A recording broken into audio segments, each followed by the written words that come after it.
이렇게 제비를 뽑아서 결정할 때가 있었는가 하면 꿈과 환상을 통해서 하나님이 알려주실 때가 있는가 하면 혹은 하나님의 인도하심의 증거로 방에서 구름 기둥과 불 기둥을 통해서 이스라엘 백성들을 인도할 때가 있었습니다.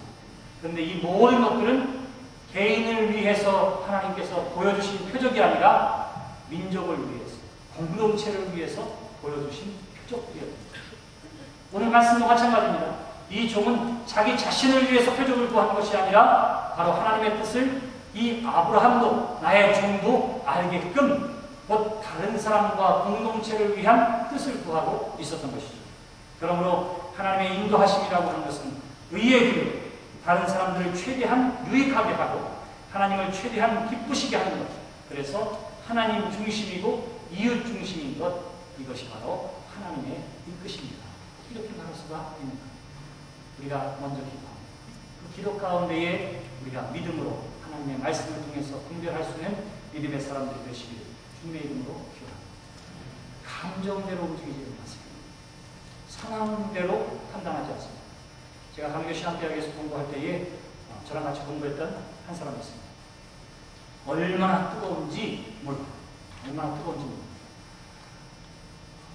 키는 제가 서 있으면 어깨보다 조금 작아요. 땅땅하고 말할 때도 답답하게 성령의 뜨거운 죠. 근데 어느 날 뭐라고 얘기하냐면 이렇게 얘기합니다. 양복이 좀 커요. 큰 양복을 입고 왔어요. 그리고 와서 이야기합니다. 내가 이 양복 어디서 났는지 아냐? 어디서 났는지. 저 믿음의 집에 있는 전거한 목사님한테 가서 이 양복을 가져왔다. 그게 무슨 말인가? 그랬더니 새벽에 기도하는데 설교를 해야 되는데 양복이 없어서 간절히 기도했더니 하나님 말씀하시기를 그 믿음의 집에 전거한 목사님이 있는데 가서 달라고 해라. 그럼 그가 줄 것이다. 이랬답니다. 그래서 정말로 가서 이야기했어요. 그랬더니 그 목사님이 어떻게 했을까요? 어떻게 했을까요? 줬으니까 입었지. 줬으니까. 그냥 후배기도 하고, 학교 후배기도 하고, 또 와서 그렇게 얘기하니까 옷이 없어서 달라고 하는데 설교 예약거리 되겠다 해서 아마 줬을지는 몰라요. 그러려니 했어요. 참 특이하다. 나는 평생 못할 일을 너는 하는구나. 이렇게 생각했어요. 몇 달이 지났는데 나보고 등록금 내니 아직 못 냈다. 나는 다 해결했다고 막 웃는 거예요. 기뻐가지고 좋아가지고. 어떻게 냈느냐 그랬더니 그 친구가 인천에 있는 청년교회를 다니고 있었어요. 자기가 기도하는데 새벽에 기도하는데 하나님께서 말씀하시기를 뭐라고 얘기하면 아무에게 장로에게 찾아가라. 그러면 그가 너에게 줄 것이다. 그리고 나서는 정말 그 장로님이 찾아갔어요. 하나님이 나에게 새벽에 기도하는데 내가 학비 문제를 놓고 기도했더니 하나님께서 당신에게 가라고 했습니다. 그래서 장로님이 120만 원이 넘는 한 학기 등록금을 준 거예요. 내가 그것을 보면서 어떤 생각을 했느냐 하면 첫째, 하나님은 왜 나한테 그런 말씀을 하시나? 이거였어요. 하나님은 왜 나한테 그런 말씀을 하시나? 하나님은 졸업한 지 지금 몇 년이 지나? 20년이 지나. 그렇게 오랜 세월이 지나서 목회를 이렇게 열심히 하는데도 한 번도 그런 말씀을 안 하시더라고요. 근데 어떻게 그 친구는 매사에 그렇게 일을 해나갈까 하는 것이 첫 번째였어요. 두 번째, 하나님께서 그에게 말씀하셨다면 누구에게 말씀하셨다고요? 전도와 목사님께도 말씀하셨을 것이요, 그 장로님께도 말씀하셨습니다. 이런 경우는 있습니다. 오늘 너에게 아무에게 이러한 것들이 필요하니 하나님께서 우리의 마음에 감동을 주셔서 내가 그 일을 하라. 이럴 때는 있어요. 내가 남에게 할 때는 있을 수 있지만 내가 나를 위해서 하는 일에는 하나님께서 그렇게 말씀하신 적이 성경에 없더란 말이죠. 그건 뭐 때문이에요? 무엇이 그를 만들었을까요? 무엇이? 사단. 예수님을 통해서 하나님께서 주신 말씀이 있습니다. 마지막 때가 이르면, 종말의 때에 이르면 사단의 능력을 따라 역사하는 사람이 나타나게 되는데 그가 바로 적그리스도다. 이렇게 얘기합니다. 그는 예언도 합니다. 능력도 행해요. 예수의 이름으로 그러한 일들을 행하는데 예수님께서 뭐라고 말씀하시냐면 그 능력 쫓아가지 말아라. 이렇게 얘기합니다. 왜 그랬을까요? 왜? 사단이 그러한 것들로 우리를 시험하고 넘어뜨리기 때문에 그렇습니다. 성경은 우리에게 분명히 이야기하기를 하나님 앞에 기도하게 될 때에 우리의 감정과 환경을 따라서가 아니라 너의 하나님의 말씀을 따라 살고 하나님의 이 말씀을 통해서 분별할 수 있도록 하나님께서 우리에게 이 말씀을 주신 줄 믿습니다. 그러므로 우리가 이것이 과연 하나님의 뜻인가? 먼저 기도했을 때에 이것이 과연 하나님의 이끄심인가? 분별할 수 있는 것이 있는데 그 첫 번째는 뭐냐 하면 빌립보서 4장 6절 말씀입니다. 아무것도 염려하지 말고 오직 모든 일에 기도와 간구로 너희 구할 것을 감사함으로 하나님 앞에 아뢰라 했습니다. 그리하면 모든 지각에 뛰어난 하나님의 평강이 너희 마음과 생각을 지키시리라.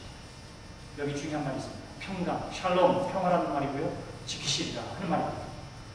하나님의 뜻입니다. 믿고 나아갈 때에 내 마음에 드는 평강이 있습니다. 하나님이 기뻐하시는 일을 할 때에는 가시밭길처럼 보이지만 내 마음에 드는 평안이 있다 하는 것입니다. 평안이 있습니다. 하나님께서 기뻐하시는 일이 아니면 그 일을 할 때에 어떻게 하느냐면 믿음의 사람에게는 성령이 내 안에 계셔서 그것에 대한 불편한 감정을 줍니다. 그런데 하나님이 내 마음에 평안을 주시거든 이것이 하나님의 인도하십니다 하는 것을 기억하시기 바랍니다.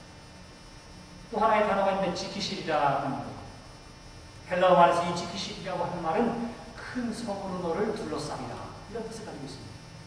그러니까 내가 하나님의 뜻대로 이것이 하나님의 이끄심입니다 믿고 나아갔더니 내 마음에 평강이 있어요. 그리고는 여기 어떤 일이 있냐면 그 평강 가운데에 하나님께서 모든 문제로부터 감싸고 보호해 주시는 은혜와 능력을 하나님께서 경험하게 해 주시더라 하는 것입니다. 근데 보세요. 왜 하나님께서 둘러싸는 보호막을 쳐주시다? 하나님의 뜻대로 할 때에 닥쳐지게 되는 여러 가지 시험과 환난 때문에 그렇습니다. 예레미야는 그리고 미가야 선지자는 하나님의 말씀대로 선포했더니 어떻게 하면 세상으로부터 고난과 혼란을 당하게 됩니다.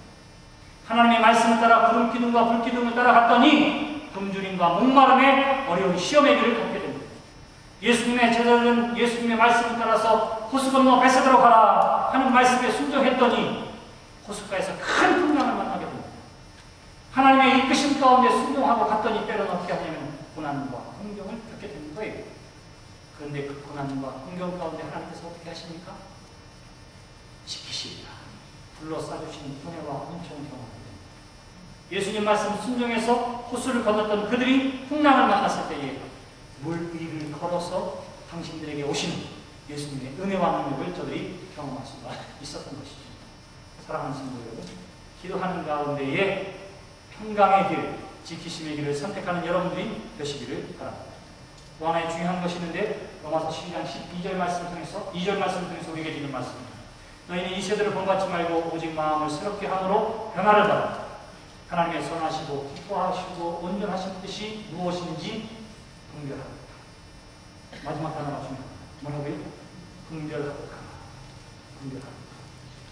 과연 무엇이 하나님이 기쁘시고 온전하신 뜻인지를 분별하라.